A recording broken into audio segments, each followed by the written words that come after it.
तो देखें, क्वेश्चन को रीड करते हैं बेटा। एक बॉडी है जो कि यहाँ पर ये ए से जो है ना ये राइट की तरफ, यहाँ पर पी पे पुली है। The diagram shows a fixed block with a horizontal top surface and a surface which is inclined at an angle of theta. यहाँ पे एक थीटा बनाया हुआ है, थीटा एंगल पे ये सरफेस इंक्लाइंड है। साइन थीटा जो है ना हमारे पास वो 3/5 है। जब भी हमें वो साइन थीटा, कॉस थीटा या टैन थीटा की वैल्यू बेटा दे देना तो वो ऑटोमेटिकली आपने एक ट्राई खुद से बना लेनी होती है। यहाँ पर अगर आप देखें, आप अगर इसको ट्राई बना लिया करें ताकि आपको ट्रिग्नोमेट्रिक का जो टच है वो भी समझ आ जाएगा। लोग अगर मेरे पास यहाँ पर जो ना ये बेटा थीटा बना हुआ है और उसने मुझे बता दिया है साइन थीटा 3/5 है, और जो साइन थीटा होता है वो परपेंडिकुलर ओवर हाइपो होता है, सोकात हुआ, तो this is 3 and this is 5। तो मेरे पास बेस क्या होगी, इसकी पैथागोरस थ्योरम लगाऊं तो यहाँ पर बेटा क्या हो जाएगा 4। तो मैं यहाँ पे लिख सकता हूँ, अगर मुझे कभी कॉस थीटा चाहिए होएगा तो I can write my cos theta 4/5। तो कॉस थीटा सोकात हुआ में एडजेसेंट ओवर हाइपो होता है, तो मैंने यहाँ पर 4/5 खुद से लिख लेना है। साइन थीटा की वैल्यू यहाँ पे देखें बेटा, साइन थीटा उसने 3/5 दिया हुआ है, तो मैंने साइन थीटा को देख के एक ट्राइएंगल बनाई जिसमें परपेंडिकुलर और हाइपो गिवन था। मुझे ये 4 कहाँ से आया, मैंने पैथागोरस थ्योरम लगाया, 5 का स्क्वायर 3 का स्क्वायर 25 - 9 16 का √4, ये भी मैंने मैथ्स का नॉलेज यूज़ किया। अब मुझे टैन थीटा चाहिए होगा तो मैं टैन थीटा भी निकाल सकता हूँ। अब यहाँ तक इन्फॉर्मेशन देने के बाद the examiner is saying a particle A of mass 0.3 kg rests on the horizontal surface। ये जो है पार्टिकल A ये हॉरिजेंटल सरफेस पर रेस्ट कर रहा है and is attach to one end of the light inextensible string. Inextensible string का मतलब होता है वेटलेस। इस स्ट्रिंग का कोई अपना वेट कंसीडर नहीं होगा। The string passes over a small smooth pulley. Smooth pulley का मतलब होगा नो फ्रिक्शन, यहाँ पर कोई फ्रिक्शन नहीं है, no FR। P fixed at the edge of the block. The other end of the string is attached to the particle B of mass। तो पुली system आ चुका है बेटा, हमने रिजल्टेंट फोर्स RF निकालना है, RF इक्वल्स MA। इसका B का भी मैस बता दिया गया है, तो इसका जो वेट है बेटा इस मैस का, जिसको पहले देखें, इसका जो मैस है वो 0.3 है। तो यहाँ पर आप लिख दो कि 0.3 इसका जो वेट है, क्योंकि W = mg होता है, तो 0.3 g आप इसके साथ लगा दो। जब आप मैस के साथ g साथ लगाओगे तो वो वेट बन चुका होगा। Okay, sloping, the system is released from rest with the string taut। इस सिस्टम को खींचा गया है। अब given that the block is smooth, ये ब्लॉक स्मूथ है, find the acceleration of the particle A and, ये मैं थोड़ा सा जूम कर रहा हूँ क्योंकि वीडियो के अंदर ये चीज़ जो है ना फिर वो दूर नज़र आती है, तो I have to make it very clear. अब यहाँ पर आप देखें, आपको भी ये चीज़ क्लियर नज़र आ रही है। सो मुझे सबसे पहले यहाँ पर पार्टिकल A के ऊपर, particle A, I will write this is for particle A। I am writing for particle A the equation. Particle A में बेटा टेंशन है, या जब हम स्ट्रेट लाइन की बात कर रहे हैं जहाँ पर जो है ना ये पार्टिकल A बेटा पड़ा हुआ है, इसमें फ्रिक्शन तो है नहीं। जब फ्रिक्शन नहीं है तो आप कहेंगे RF resultant force is equal to MA। RF is actually the difference. अगर इस साइड पे स्ट्रिंग है तो स्ट्रिंग में जो फोर्स होती है वो टेंशन होती है और उसके अपोजिट फ्रिक्शन होती है, लेकिन ये सरफेस तो स्मूथ है, ये सरफेस तो स्मूथ है, अगर ये सरफेस बेटा स्मूथ है तो हमारे पास टेंशन माइनस ज़ीरो, क्योंकि फ्रिक्शन तो है ही नहीं, तो बेटा जी ये हमारे पास एम ए बन जाएगा। तो tension minus zero equals M A, तो tension equals M A, equation number 1। तो मेरे पास बेटा जी ये इक्वेशन 1 बन चुकी है, लेकिन ये तो मैस ए है और ए का जो मैस है वो तो 0.3 है, मैस वेट नहीं। तो tension equals 0.3 A and this is equation number 1. Second, on B, अब आप थिंक करोगे ऑन पार्टिकल B जो नीचे की तरफ जो है ना सस्पेंडेड था, पार्टिकल B को आप सोचेंगे। अब उधर क्योंकि एंगल बन रहा था नीचे थीटा का, तो उसका जो हमें हॉरिजेंटल वेट कंपोनेंट बनाने पड़ेंगे।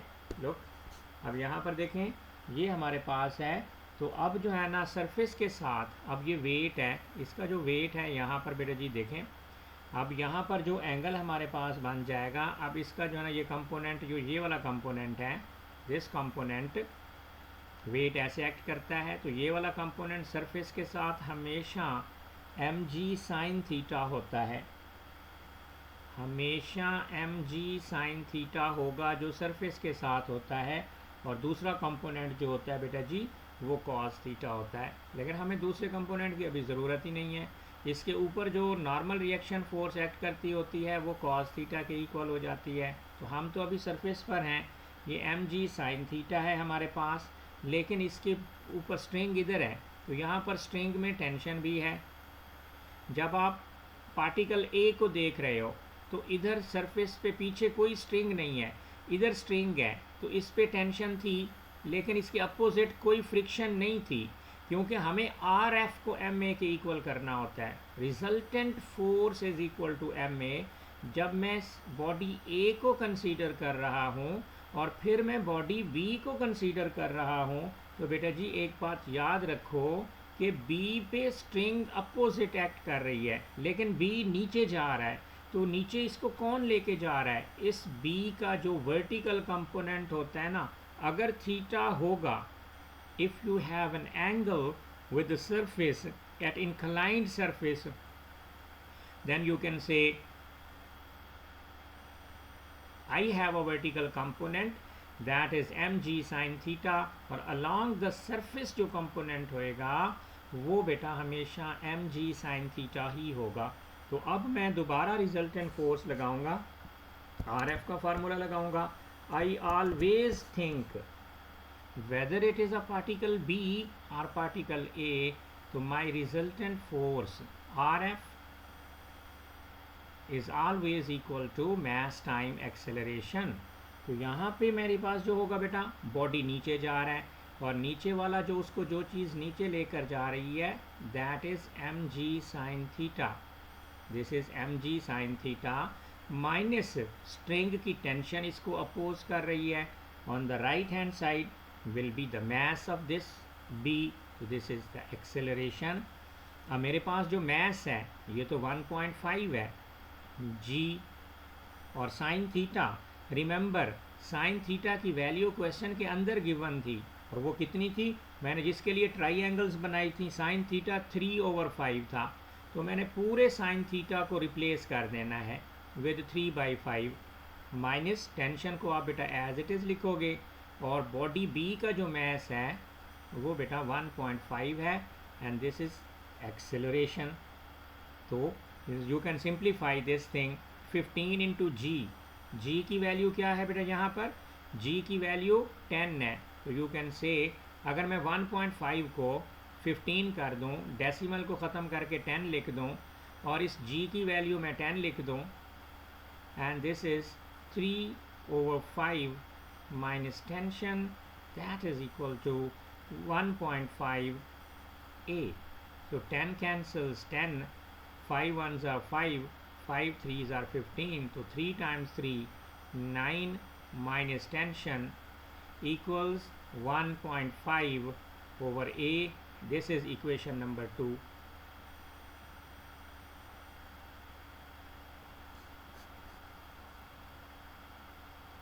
लो, ये हमने देखना है ये क्वेश्चन कितने मार्क का है। देखें ये जो पार्ट है बेटा ये 5 मार्क का पार्ट है। अब इसमें तो हमने आर एफ इक्वल्स एम में लगाना है और इधर से इसमें से फाइंड क्या करना है। उसने हमसे क्या पूछा हुआ है बेटा, यहाँ पर देखो उसने हमसे कहा है कि फाइंड द एक्सेलरेशन। आपने एक्सेलरेशन पार्टिकल ए का बताना है और tension T and tension T in the string, ये दो चीज़ें हमने बतानी है। पहली इक्वेशन हमारे पास ये है, दूसरी इक्वेशन बेटा जी हमने जो है ना वो बना ली। पहली इक्वेशन याद कर लें, t इक्वल 0.3 a है, तो ये मेरे पास दूसरी इक्वेशन है। तो अब मैंने टेंशन 9 को एज इट इज़ लिखूँगा। टेंशन की जगह पे मैंने क्या लिख देना है बेटा जी, टेंशन की जगह पे मैंने लिख देना है 0.3 a, क्योंकि टेंशन ऊपर वाली इक्वेशन में 0.3 a है। दैट इज़ इक्वल टू बेटा G 1.5 a and take this term to the other side, तो 9 equals 1.5 a plus 0.3 a. If you add these two, so 1.5 plus 0.3 a, it will be 1.8. It is 1.8 a and that is equal to 9. So acceleration is equal to 9 divided by 1.8. Grab your calculator and get me the answer for this 9 divided by 1.8.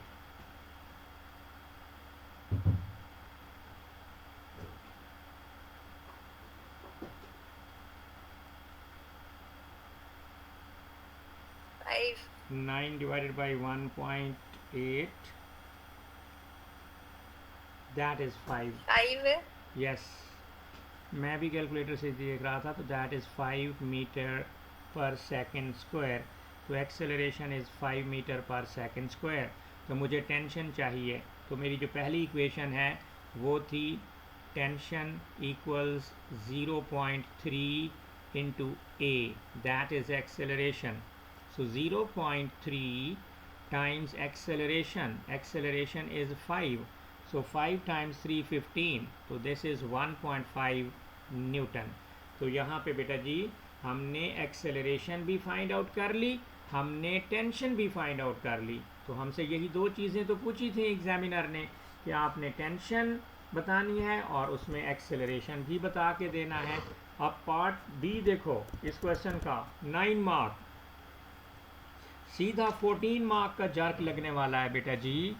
जो बच्चा इस चीज़ को serious नहीं लेगा, Newton's laws हैं बेटा, उसके बाद वर्क एनर्जी पावर है, उसकी भी मैंने आपको वो सेंड कर दी है टॉपिकल। S1 के अंदर बेटा जी आपके पास जो है ना नॉर्मल डिस्ट्रीब्यूशन है प्लस जो है ना बायनोमियल डिस्ट्रीब्यूशन है। So anyway, coming to the question number 2, it is given instead the block is rough. अब समझें इसमें फ्रिक्शन आ चुकी है। क्वेश्चन को जस्ट रीड आउट किया करें, हर पूरे वर्ड प्रॉब्लम्स की ये जो पूरा पैराग्राफ होता है ना, इसमें ही सब कुछ लिखा होता है, आपको जस्ट रीडिंग आनी चाहिए। The coefficient of friction, coefficient of friction का मतलब है mu, between A and the block is mu and the coefficient of friction between B and the block is also mu. In the first 3 seconds of the motion, तो time भी हमें बताया जा रहा है, A does not reach P and B does not reach the bottom of the sloping surface. The speed of the particle after 3 is 5 meter per second. Find the acceleration of the particle and the value of the mu. It is of 9 mark. ये 9 marks का question है। तो इसमें सबसे पहले देखो कि block rest से चला था, स्टार्ट में तो रेस्ट था, तो आपने डाटा लिखना है। अब ये आपने लिखना है कि u इज़ 0, वेलोसिटी 5 मीटर पर सेकेंड, v इज़ 5 मीटर पर second, and then time t equals 3 second. So हम सबसे पहले यहाँ से एक्सेलरेशन फाइंड कर सकते हैं। तो मेरे पास इक्वेशन ऑफ मोशन है v equals u plus A T, V equals U plus A T. वी की वैल्यू बेटा मेरे पास 5 है, u मेरे पास 0 है, प्लस टाइम मेरे पास 3 है, और एक्सेलरेशन का मुझे पता कोई नहीं है, तो दैट इज़ 3a equals 5. So acceleration will be 5/3 metre पर सेकेंड स्क्वायर। मुझे एक्सेलरेशन मिल गया, लेकिन मैं जानता हूँ मेरे पास जो स्टार्ट में एक ट्राइंगल थी, 9 मार्क का है, तो बड़े डिटेल में और सुकून में सब कुछ आपने डिस्क्राइब करना है कि थीटा वाज गिवन, और उसमें साइन थीटा की वैल्यू हमें गिवन थी at the start of the question. Sine theta तो 3/5 था, ओके, दिस वाज 3/5, एंड इधर से कॉज थीटा, मुझे कॉज थीटा अगर निकालना है तो ये अगर 3/5 था तो पैथागोरस थ्योरम से बेस इसकी 4 होगी, तो कॉज थीटा जो मेरे पास हो जाएगा बेटा जी वो हो जाएगा 4/5। तो मुझे कॉस थीटा की वैल्यू भी मिल गई।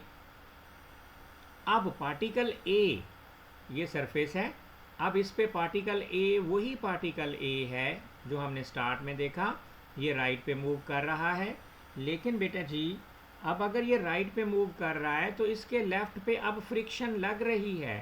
पहले फ्रिक्शन नहीं थी, लेकिन अब क्वेश्चन के स्टार्ट में उसने बोल दिया कि ये रफ है।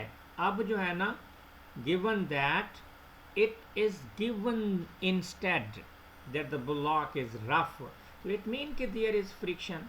अब ये राइट पे जाएगा तो राइट पे तो टेंशन होगी, आगे यहाँ पे पुली है और ये सरफेस स्ट्रिंग इस पुली से गुजर के आगे बॉडी बी वही है जो नीचे की तरफ जाने वाला है, जाने दें, और ज़मीन के साथ बेटा जी उसका एंगल भी वही है जो कि हम ऊपर से पढ़ के आ रहे हैं। तो this is the same thing, जो कि पुली से बॉडी बी जा रहा था, सिचुएशन उसने चेंज कर दी है। अब इसके ऊपर ए के ऊपर मैं दोबारा जो है ना बेटा जी यहाँ पर लिखूँगा बॉडी ए, कि भाई अब मेरा जो बॉडी ए है, आराम से समझते जाएं, बॉडी ए के ऊपर मैंने दोबारा रिजल्टेंट फोर्स वाला न्यूटन का सेकंड लॉ लगाना है। आज के बाद उसको हम आर एफ बोलेंगे, जिसको आप F इक्वल्स एम ए बोलते थे, आज उसको अब से ऑनवर्ड रिजल्टेंट फोर्स में मैकेनिक्स में आपने बोलना है हमेशा R F equals M A, क्योंकि जब मैं आर एफ नहीं बुलवाता ना, सिंपल अगर कोई बोले ना F इक्वल्स एम ए, तो बच्चे इसको सिंगल फोर्स समझ लेते हैं। This is not the single force, it is the resultant force, it is the difference of the two forces. So right पे टेंशन, लेफ्ट पे फ्रिक्शन, तो यू कैन से कि भाई टेंशन ये राइट पे जा रहा है ना, इट मीन के tension is greater, tension is bigger, friction is less, that is the reason it is moving towards the right. तो अब आप रिजल्टेंट कैसे निकालोगे, ज़्यादा में से ग्रेटर माइनस स्मॉलर, तो टेंशन में से फ्रिक्शन आपकी माइनस हो जाएगी और राइट साइड पे हमारे पास हो जाएगा एम ए। लेकिन हम जानते हैं जो फ्रिक्शन का फार्मूला होता है वो तो हमेशा से, फ्रिक्शन का जो फार्मूला है बेटा वो तो हमेशा से म्यू आर होता है, और जो आपका आर होता है, ये दो बातें तो आपने हमेशा से लिखनी है। जब भी देखो एफ आर जो होता है वो म्यू आर होता है, और जो आर होता है वो हमेशा एम जी होता है अगर थीटा ना हो, अगर थीटा हो तो वो एम जी कॉस थीटा के इक्वल होता है। Look, you are going to apply your resultant force formula RF equals ma, this is Newton's का सेकेंड लॉ। अब इस फार्मूले को कोई नई चीज़ ना समझें, ये वही न्यूटन सेकेंड लॉ है जिसको फिज़िक्स में आप जस्ट F इक्वल्स ma बोलते हो, ये न्यूटन्स का सेकेंड लॉ है, और सेकेंड लॉ को मैकेनिक्स के अंदर हम यहाँ पर RF इक्वल्स ma, न्यूटन ने कहा था रिजल्टेंट फोर्स हमारी माँ है, M A mass into acceleration, तो this is not a single force, it is actually the resultant force and it should be the difference of the two forces, tension to the right, friction to the left. तो अब values put करते हैं भाई, tension as it is, friction तो mu R के equal होता है, तो you will write mu R friction की जगह पे और is equal to M A. तो आपने फ्रिक्शन ये वाली चीज़ लिख दी, लेकिन आपने कहना है कि भाई हमारे पास अब हमने देखना है कि ये आर एम जी, देखें यहाँ पर इक्वेशंस बना लें। This is equation number 1, this is equation number 2। R जो होता है ना, मैंने कहा आर जो है वो एम जी के इक्वल होगा अगर एंगल नहीं होगा। अगर एंगल होगा तो आर को आप एम जी कॉस थीटा के इक्वल करोगे। This is nothing, r equals mg cos theta, otherwise r is always equal to mg। अब देखो आपका जो बॉडी A है, आपका जो बॉडी A है उस पर कोई एंगल नहीं लग रहा, तो इसका जो वेट होगा mg वो नीचे लगेगा और इसका जो r होगा वो बिल्कुल ऊपर लगेगा। लेकिन जो B पे हम रेजोल्यूशन करेंगे, B पे जो R होगा वो R इधर होगा, लेकिन इधर जो इसका अपोजिट होगा वो हमेशा mg cos थीटा होगा। आपका जो R होएगा, जो नॉर्मल रिएक्शन फोर्स होती है बेटा, वो opposite to the mg cos theta होती है, या वो जस्ट mg के इक्वल होती है। When there is no angle, inclined plane नहीं होगी, तो आपने सिर्फ R के बारे में ये दो बातें हमेशा याद रखनी है। R पूछें क्या है, आपने कहना है नॉर्मल रिएक्शन फोर्स। ये किसके इक्वल है सर? अगर इंक्लाइंड प्लेन है तो R equals M G cos theta, और अगर इंक्लाइंड प्लेन नहीं है तो R इक्वल्स एम जी। अगर फ्रिक्शन आ जाए तो फ्रिक्शन इक्वल्स म्यू आर, और जब रिजल्टेंट फोर्स लगाओगे that is equal to M A. तो अब जहाँ पर मैं वैल्यूज़ को पुट करूँगा बेटा, अब मैं लिखूँगा जी दिस इज़ माई टेंशन। मैंने यहाँ पर बेटा जी टेंशन लिखी, टेंशन के बाद म्यू, मुझे तो म्यू का भी नहीं पता। अब मुझे बताएं ए के लिए आर की जगह मैं एम जी लिखूँ कि एम जी कॉस थीटा लिखूँ? फॉर बॉडी ए मैं आर की जगह, आर की दो इक्वेशंस होती हैं, आर इक्वल्स एम जी या होता है R equals M G cos theta. अब डायग्राम को देखकर बेटा बताओ कि इस डायग्राम के अकॉर्डिंग ए इंक्लाइंड प्लेन पे है या स्मूथ सरफेस के ऊपर है?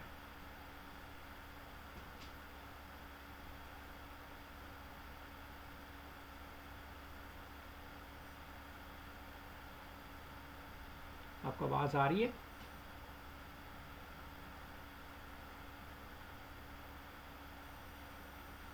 अलीना, आपका जो क्या? आपका जो आर है ये एम जी के इक्वल होगा या एम जी कॉस थीटा के इक्वल ए होगा? स्मूथ सरफेस पे, a smooth a surface. Smooth surface पे। हाँ जी, तो ए पे अब क्या होगा, आर खाली एम जी के इक्वल होगा। अब यहाँ पर जो है ना एम जी मैस आपका 0.3 है और जी आपका बेटा जी क्या होता है 10 होता है, and that is equal to M A. और मैस जो है हमारे पास वो 0.3 है और एक्सेलरेशन हमने ऊपर निकाला दैट इज़ 5/3। तो यहाँ से हम एक इक्वेशन बना लेंगे, ये हमारे पास बन जाएगी बेटा जी this is your tension -3 mu, tension minus 10 times 3 ये 33 हो जाएगा, तो this is 3 mu and this is equal to, calculator आप यूज़ करें अगर, तो आपके पास बेटा जी ये क्या बन जाएगा 0.3 इंटू 5/3, कैलकुलेट कर दें।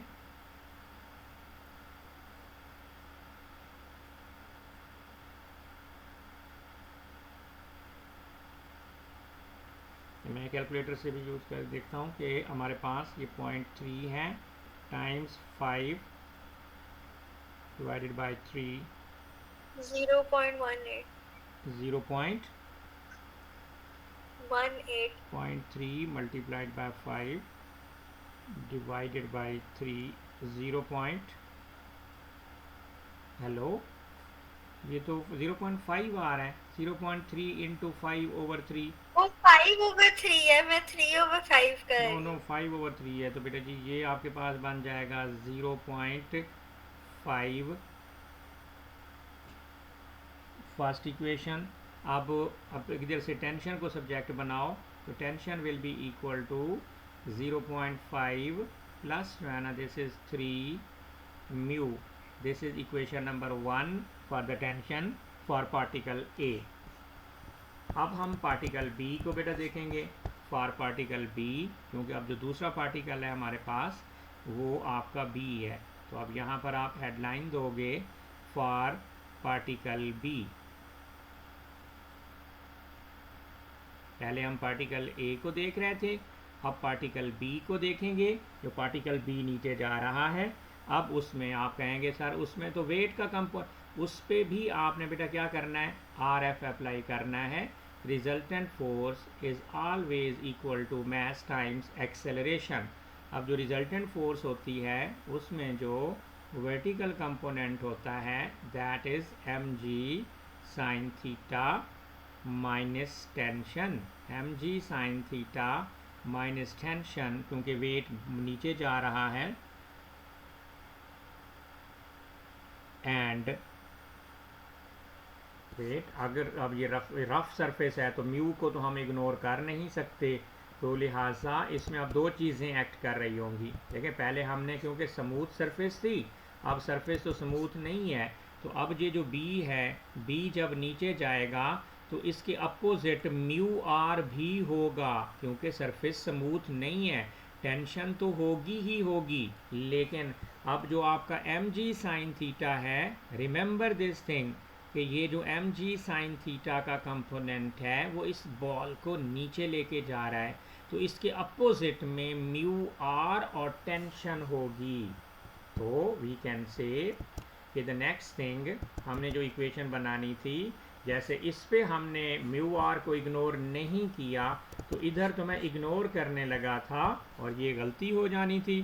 तो आपने कहना है कि यहाँ पर हमारे पास दो चीज़ें हैं जो कि अपोजिट होंगी। यहाँ से आपको म्यू आर भी माइनस करना पड़ेगा वेट के कंपोनेंट में से। Due to this weight component body B is moving downward. Look, अगर मैं सिर्फ ये पुल्ली बना के सिर्फ ये वाला हिस्सा दिखाऊं कि ये मेरा पार्टिकल बी है, this is my particle B, और ये मेरा पार्टिकल बी नीचे जा रहा था और यहाँ पर थीटा एंगल बना रहा था, तो it has build up an inclined system. तो इंक्लाइंड सिस्टम में बॉडी को जो चीज़ नीचे लेकर जाती है वो उसका वेट का कंपोनेंट होता है एम जी साइन थीटा, और इसके अपोजिट इधर जो आर होगा, यहाँ पर अब आपका आर बेटा जी एम जी कॉज थीटा के इक्वल होगा। आर की दो बातें हमें पता होती हैं, बट ये सरफेस जिस पर बॉडी बी बेटा चल रहा है और नीचे जा रहा है, ये स्ट्रिंग के साथ बंधा हुआ था, तो इस बॉडी के ऊपर स्ट्रिंग की वजह से टेंशन अपोजिट एक्ट कर रही है, प्लस इसमें म्यू आर भी अब एक्ट कर रहा है। पहले मैंने म्यू आर नहीं लिखा था क्योंकि सरफेस वाज स्मूथ। जब आपकी सरफेस स्मूथ थी तो उसमें म्यू आर नहीं होगा। सरफेस स्मूथ होते वक्त म्यू आर नहीं होता, फ्रिक्शन नहीं होती, सिर्फ अपोजिंग फोर्स टेंशन होती है। लेकिन अब केस 2 में उसने 9 मार्क का क्वेश्चन बनाया है, तो आपको तो बेटा ये सारी चीज़ें, सारे फैक्टर्स को समझना पड़ेगा। तो ये न्यूटन्स का सेकेंड लॉ देखें कितना फैलता जा रहा है। तो अब इसका जो बी का मैस है वो 1.5 है, तो अब आप लिखेंगे कि 1.5 इंटू जी की वैल्यू बेटा 10 है। आगे साइन थीटा की पूरे के पूरे साइन थीटा की वैल्यू 3/5 थी, हमने वो बनाई थी। माइनस जो है ना हमारे पास है बेटा जी टेंशन, अब टेंशन लिखूंगा माइनस म्यू, अब आर है, तो मेरा बेटा बताओ आर अब किसके इक्वल होगा, इंक्लाइंड प्लेन में। अब आर आपका इक्वल होगा एम जी कॉज थीटा के। तो अब look, M G cos theta, M तो हमारे पास 1.5 है, जी की वैल्यू 10 है, into cos theta. Cause theta के लिए हमने अलग से फ्रैक्शन बनाई थी जो कि 4/5 बन गई थी। तो देखें बहुत कुछ इसमें करना था, and that is equal to 1.5 और इंटू ए। एक्सेलरेशन भी, इक्वेशन भी हमारे पास जो है ना ये सीधी हो गई। अब ये 15 इंटू 10 15 होगा। लेफ्ट साइड को अगर आप सॉल्व करेंगे, मुझे समझ नहीं आई ये क्या हुआ। क्या क्या बेटा, ये दूसरी इक्वेशन मैंने R F equals M A लगाई। आर एफ का मतलब है द रिजल्टेंट फोर्स, और रिजल्टेंट फोर्स का मतलब है कि ये बॉडी बी नीचे जा रहा है। बॉडी बी अगर नीचे जा रहा है, क्या वो एंगल तो नहीं बना के जा रहा? सर एंगल बना रहा है, और अगर कोई चीज़ एंगल बना के जा रही है तो इट मीन कि it is making the inclined plane. ये आपके लिए इंक्लाइंड प्लेन बना रही है। This is making the inclined plane, और इंक्लाइंड प्लेन में आपने उस सरफेस को चेक करना है। आर एफ जब लगाओगे कि भाई ये नीचे जा रहा है, एम जी साइन थीटा की हेल्प के साथ अपोजिट स्ट्रिंग है तो टेंशन तो है ही है। क्या ये सरफेस स्मूथ है कि रफ है? सर स्मूथ है। अगर ये बेटा स्मूथ है तो there must be a friction mu R, and mu R will join your tension. It mean के mu R opposing the weight of this ball be that tends to move down. ये ball नीचे जाना चाह रहा है, जा रही है, तो इसको दो फोर्सेस अपोज करेंगे, the tension and the friction. तो N R will always be equal to M G cos theta. तो टेंशन, ये पुली वाले क्वेश्चंस में इनको हम कहते हैं कि जी मोशन ऑफ कनेक्टेड बॉडीज़। ये दो कनेक्टेड बॉडीज़ थे जो इस स्ट्रिंग के साथ, पीछे एक सरफेस थी, उस सरफेस के ऊपर स्ट्रिंग के साथ एक बॉडी बी भी अटैच, सॉरी बॉडी ए अटैच था। पहले केस में फ्रिक्शन नहीं थी, दूसरे केस में फ्रिक्शन आ गई। तो देखो एग्जामिनर बहुत कुछ करवाना चाहता है, इसीलिए तो बेटा वो 9 मार्क्स आपको अलॉट करेगा। तो भाई हमने पहले बॉडी ए के ऊपर फोर्स लगाई, रिजल्टेंट फोर्स की इक्वेशन लगाई। बॉडी बी पर जैसे मैंने फोर्स लगाई ना आर एफ, तो न्यूटन को तो इसीलिए बेटा जी ये लोग गॉड ऑफ फिजिक्स कहते हैं कि वो बहुत बड़ी चीज़ था। उसने कहा था कि ये जो एफ इक्वल्स एम ए है ना, मेरा न्यूटन्स का सेकेंड लॉ, कि when there is a resultant force then acceleration is produced due to that resultant force. This acceleration is produced in the direction of the resultant force, and this acceleration is inversely proportional to the mass of the body. So आप जब body आपका जब कहीं move करेगा ना, तो आपने देखना है कौन सी चीज़ ज़्यादा है। ये बॉल नीचे जा रहा है और एंगल के साथ जा रहा है, तो एम जी साइन थीटा हमेशा अलॉन्ग द सरफेस आपका कंपोनेंट होगा। ये एक और निशानी भी याद रख लो कि it will be along the surface. Surface के साथ जो आपका कंपोनेंट बनेगा इंक्लाइंड प्लेन में, वो हमेशा एम जी साइन थीटा होगा। रट्टा मार लो। तो ये बॉडी जब नीचे जाएगा तो इसकी आगे वाली फोर्स ज़्यादा है, इसीलिए तो ये नीचे जा रहा है। तो न्यूटन्स का जो सेकंड लॉ है, रिजल्टेंट फोर्स भी यही कहती है कि ज़्यादा में से छोटी माइनस कर दो। टग ऑफ वार है, अगर जो ना टग ऑफ वार है तो एक टीम इधर फोर्स लगा रही है, इसको अगर कोई चीज़ खींच रही है, और एक इधर लगा रहा है और एक इधर लगा रहा है, तो इधर अगर आपके पास फोर्स बेटा जी 15 न्यूटन की लग रही है, और इस साइड के ऊपर वो टीम 10 न्यूटन की फोर्स लगा रही है, तो इसका आर एफ क्या होगा? रिजल्टेंट फोर्स क्या होगी? बड़ी में से छोटी फोर्स माइनस करोगे तो 15 Newton minus 10 Newton will give you 5 Newton. So this 5 Newton is the resultant force. So in the same way, in inclined plane, this body, this mass that is moving down, it has a component mg sin theta. Now just like force 15, this mg sin theta is also greater than the opposite forces. दो forces opposite हैं जो इस ball को नीचे नहीं जाने देना चाहती थी, लेकिन ये नीचे चली गई। तो इट मीन के अपोजिट फोर्सेस कौन थी? One was tension, other was friction, क्योंकि ये सरफेस रफ थी। तो दोनों फोर्सेस भी बॉल को नहीं रोक सकी। तो ये जो टग ऑफ वार की तरह न्यूटन के सेकेंड लॉ के मुताबिक जो आर एफ होगा वो आपका रिजल्टेंट फोर्स एम ए के इक्वल होएगी। तो are F is actually the difference of the larger with the smaller. तो इसमें जो नीचे जा रहा है एम जी साइन थीटा, वो लार्जर फोर्स कंसीडर होगी। और जो दो फोर्सेस इसको अपोज कर रही हैं, टेंशन और म्यू आर, वो दोनों की दोनों स्मॉलर कंसीडर होंगी। तो tension plus mu R the smaller forces. तो bigger minus smaller is R F and which is equal to M A. तो now get the calculation. 1.5 into 10 into 3/5 क्या आएगा? ये तो वही 9 माइनस टी आएगा जो पार्ट 1 में आपके पास ये क्या आ जाएगा मेरे में 5 15 5 9 माइनस टी। लुक, तो यहाँ पर आपके पास ये चीज़ बन जाएगी 9, क्योंकि दिस इज़ 15 5 3 3 3 आर 9। तो it is 9 minus T minus mu और into what is the answer of this? 1.5 into 10 15 5 3 आर 3 4 आर 4/5। इसका आंसर आप कैलकुलेटर से निकाल के ले लो ताकि गलती ना हो जाए। What is the answer of this thing?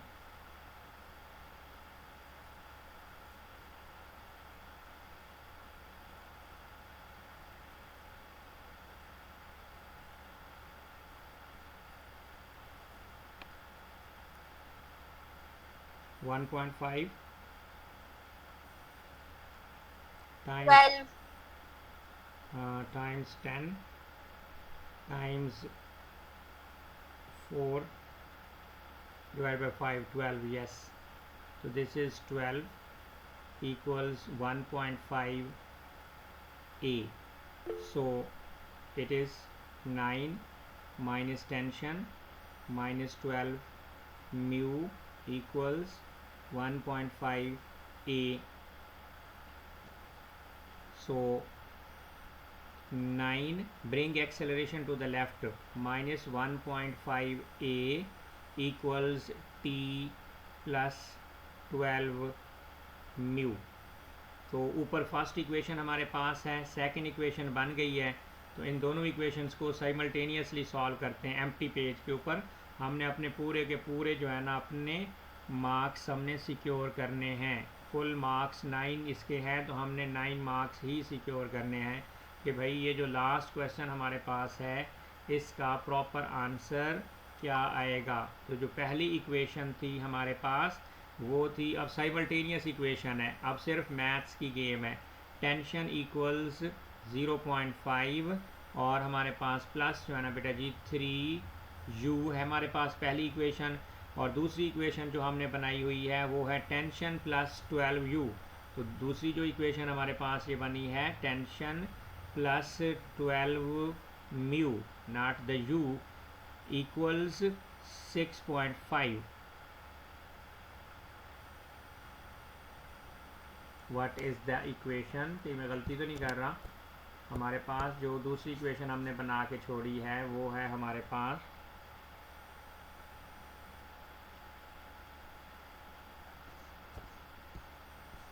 Acceleration.